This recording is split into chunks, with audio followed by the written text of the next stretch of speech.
Grosset, quel est le sujet sur lequel vous avez choisi de faire un focus aujourd'hui ? Toujours la volatilité, puisque c'est notre valeur ajoutée en termes de fournisseurs de produits de bourse, donc des produits qui fondamentalement permettent aux investisseurs de se positionner sur le mouvement. Et le mouvement en bourse, en finance, ça se mesure avec l'indicateur de la volatilité qui va mesurer l'importance et la fréquence des variations d'un actif financier. On s'intéresse plus particulièrement à l'Eurostoxx, donc l'Eurostoxx 50, le principal indice des Européens qui va regrouper les 50 principales valeurs et que nous suivons de semaine en semaine pour mesurer, en fait, avoir la température du sentiment des investisseurs institutionnels, en tout cas moins des opérateurs professionnels.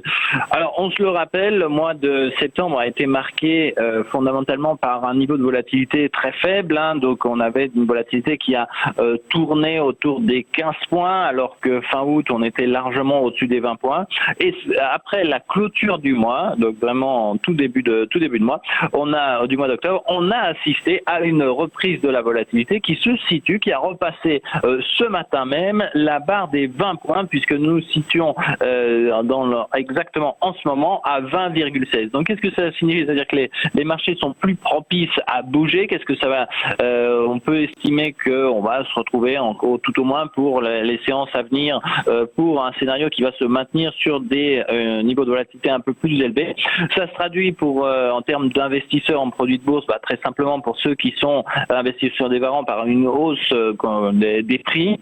Ça se traduit pour qui investit donc en turbo, et nous avons vu que c'était la majeure partie des échanges dans les dernières séances, dans le dernier mois et également dans les dernières séances.